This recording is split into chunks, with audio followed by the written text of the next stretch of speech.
Continuamos en Contexto Global, la franja de France 24 en la que actualizamos las principales noticias del día. Soy Valentina Torres Sánchez, vamos a revisar los titulares. Aterrizaron en Venezuela la primera parte de los 252 nacionales que estaban presos en El Salvador, deportados desde Estados Unidos bajo acusación de pertenecer al Tren de Aragua. Nicolás Maduro agradeció a Donald Trump y a cambio Caracas entregó a 80 personas consideradas presos políticos, entre ellos 10 ciudadanos estadounidenses que estaban encarcelados en territorio venezolano.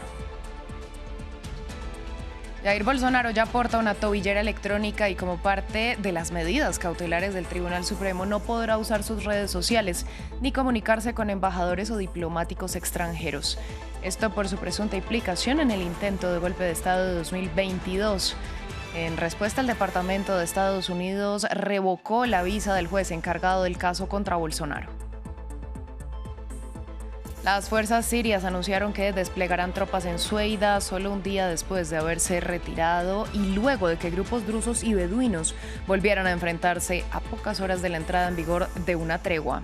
A su vez, el embajador estadounidense en Ankara informó que Israel y Siria llegaron a un acuerdo de alto el fuego.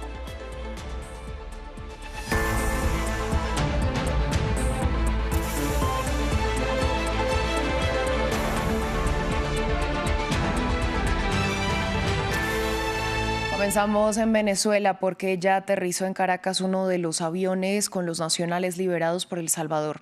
Hacen parte de un grupo de 252 que habían sido deportados desde Estados Unidos acusados de pertenecer al Tren de Aragua. Los ciudadanos llegaron al aeropuerto de Maiquetía, donde fueron recibidos por Diosdado Cabello. A cambio, Caracas liberó a 80 de los considerados presos políticos, entre ellos 10 estadounidenses que estaban en cárceles venezolanas. Vamos a Brasil, donde el expresidente Jair Bolsonaro ya porta una tobillera electrónica como parte de las medidas cautelares dictadas por el Tribunal Supremo en medio del juicio que enfrenta por su presunta implicación en el intento de golpe de Estado de 2022. En respuesta, el Departamento de Estado de Estados Unidos revocó la visa del juez del Supremo, Alexandre de Moraes, encargado del caso y quien dictó las medidas cautelares. Desde Río de Janeiro, Valeria Zacone, corresponsal de France 24, nos dio más detalles.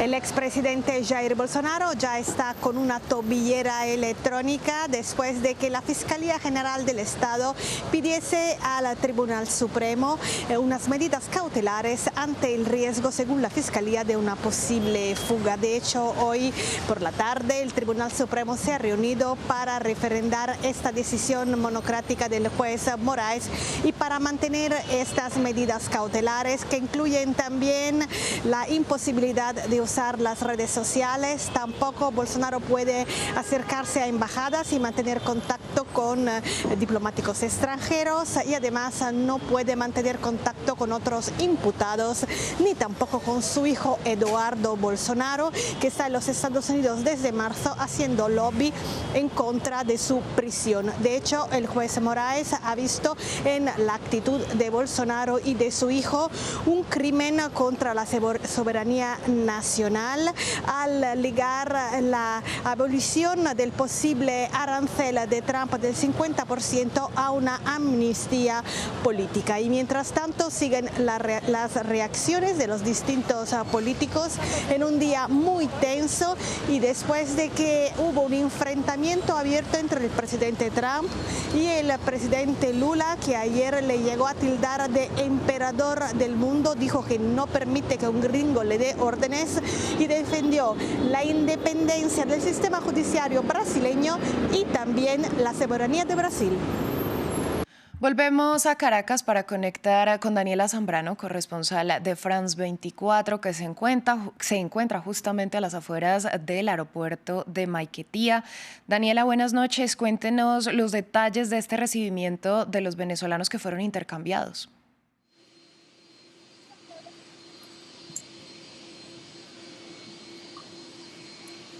Hola, ¿qué tal? A mi espalda se encuentra el segundo avión del que descendieron los ciudadanos que fueron enviados desde El Salvador hacia Caracas.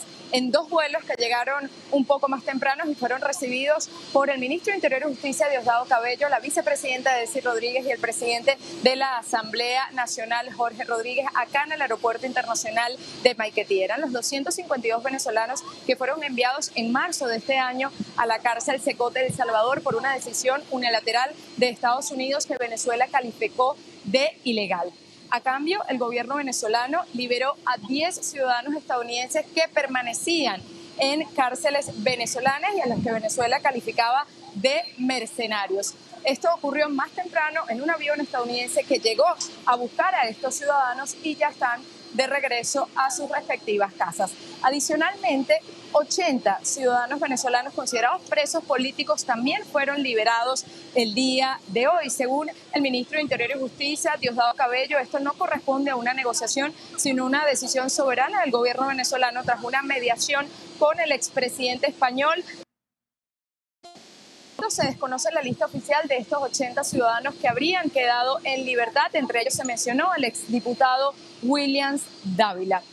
El gobierno venezolano aseguró que estos ciudadanos que llegaron a Venezuela van a primero pasar por un chequeo médico, posteriormente también se van a valorar sus datos, cada uno de sus casos, pero aseguraba que de los 252, solo 7 tendrían antecedentes penales o algún problema con la justicia. Un grupo de ellos fue seleccionado para encontrarse esta misma noche con sus familiares, sin embargo, los otros ocurrirán en los próximos días. También se espera que en los próximos días estos ciudadanos sean recibidos por el propio Nicolás Maduro. Puede que en el Palacio de Miraflores una vez sean registrados cada uno de los casos. También más temprano, en declaraciones del ministro de Interior y Justicia, Diosdado Cabello, él aseguró que algunos de estos ciudadanos llegaron heridos al país, que habían sido agredidos con perdigones al momento de abordar el avión desde El Salvador. Nosotros no pudimos ver estas heridas, pero sí al menos contabilizamos 3 ciudadanos que llegaron en silla de ruedas. Diosdado Cabello aseguró que mientras estuvieron en la cárcel de Secot, estas personas habrían sido torturadas, tendrían heridas en sus espaldas, fracturas, heridas en la ceja. No ofreció mayores de cuántos, sin embargo, aseguró que estos venezolanos habrían sido víctimas de abuso y habían sido violados sus derechos humanos. No ofreció detalles sobre los ciudadanos venezolanos considerados presos políticos que habrían sido liberados. Sin embargo, en un comunicado más temprano la Cancillería lo confirmaba y también a través de las redes sociales, el presidente de El Salvador, Nayib Bukele, dijo que estos ciudadanos iban en un avión a algunos de ellos a El Salvador posteriormente para reencontrarse con sus familiares. Diosdado Cabello insistió en que esto fue una negociación directa entre el gobierno de Donald Trump y Venezuela y que no estuvo involucrado El Salvador en esta mediación. Pues Daniela, a usted muchas gracias por toda esta información. Nosotros vamos a continuar en Brasil, donde este viernes decenas de personas protestaron en las calles de Sao Paulo, pidiendo que se cancele la imposición de aranceles con los que Washington amenaza a los productos brasileños. Los ciudadanos indicaron que solo el pueblo brasileño puede determinar su presente y su futuro. Los manifestantes aseguraron además que el proceso contra el expresidente Bolsonaro debe continuar y que ponerle una tobillera electrónica no es suficiente. De igual forma, resaltaron que es su deber como brasileños defender sus trabajos, los negocios locales y la soberanía nacional. No abandonaremos las calles, denunciamos y exigimos la cancelación inmediata de este impuesto del 50% a los productos brasileños. Queremos enviar un mensaje no solo al gobierno de Estados Unidos, sino a cualquier gobierno del mundo. Los brasileños son quienes deciden el presente y el futuro de nuestro país. No aceptamos las opiniones ni la interferencia de ningún país del mundo. Vamos ahora a Estados Unidos porque el presidente Donald Trump demandó al diario The Wall Street Journal y a su propietario Rupert Murdoch por publicar una carta que el mandatario le habría enviado al ahora fallecido Jeffrey Epstein. La denuncia del republicano incluye a los 2 redactores de la noticia y en su red Truth Social aseguró que es una histórica acción legal contra los implicados en el artículo que calificó de falso, malicioso y difamatorio. La demanda llega luego de que el jueves el medio publicara que entre las misivas que Epstein recibió por su cumpleaños en 2003 había una con el nombre de Trump. Vamos a la Franja de Gaza, donde decenas de civiles perdieron la vida en los más recientes bombardeos israelíes en varios puntos del territorio. Esto mientras que el brazo armado de Hamás habló de un eventual alto el fuego y dijo que no aceptaría una tregua provisional si Israel no logra un acuerdo durante las negociaciones en curso. También acusaron al primer ministro Benjamin Netanyahu de bloquear los diálogos y dijeron que están preparados para una larga batalla. En la ciudad de Gaza, civiles palestinos se reunieron para protestar por la falta de alimentos y el incremento de los costos de los productos. Esto en un contexto donde los casos de desnutrición aumentaron en los últimos meses. Nos acostamos y nos despertamos con hambre. Queremos comer. Busquen una solución. Ya no sabemos qué esperar.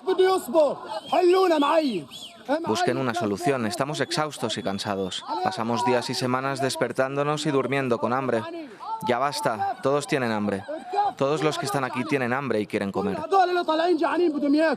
Vamos ahora a Siria, donde las fuerzas gubernamentales anunciaron que desplegarán tropas en la ciudad de Sueida, en el sur del país, donde volvieron a enfrentarse grupos de drusos y beduinos. Combates que se produjeron solo unas horas después de la entrada en vigor de una tregua en la que los beduinos decían no sentirse incluidos. El Observatorio Sirio de Derechos Humanos dijo que más de 600 personas han perdido la vida en medio de los combates. De otra parte, el enviado especial estadounidense confirmó que Israel y Siria lograron un acuerdo de alto el fuego para frenar los bombardeos que Tel Aviv había llevado a cabo en los últimos días. En otras noticias, Alemania y otros 5 países europeos acordaron el viernes una serie de objetivos para endurecer las normas de asilo en la Unión Europea, incluyendo permitir la deportación a Afganistán y a Siria. Estas iniciativas se suman a las medidas tomadas por Grecia y también al acuerdo entre Francia y Reino Unido para el control migratorio. El informe es de Aitor Chavarri. La migración hacia Europa amenazada por diferentes gobiernos de la Unión. El ministro de Interior alemán, junto con 5 de sus homólogos europeos, acordaron una serie de normas para endurecer los procesos de asilo en el bloque. Los objetivos acordados, que requieren la aprobación de Bruselas, incluyen suprimir muros jurídicos para enviar a solicitantes de asilo rechazados a centros fuera de la Unión Europea.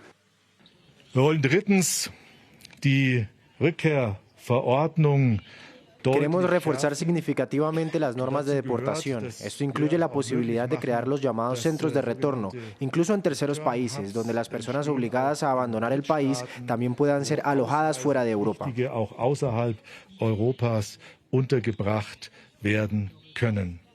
Sin embargo, la inmigración irregular se redujo en un 38% en la Unión Europea en el último año, según Frontex. Desde el 2021 no se veía una cifra tan baja. El descenso se debió a una caída del 59% en las llegadas por la ruta del Mediterráneo. También la reducción del 78% en la ruta de los Balcanes, donde los gobiernos de la región endurecieron sus políticas migratorias. A pesar de la importante disminución en las rutas irregulares, muchos gobernantes europeos siguen preocupados por las cifras.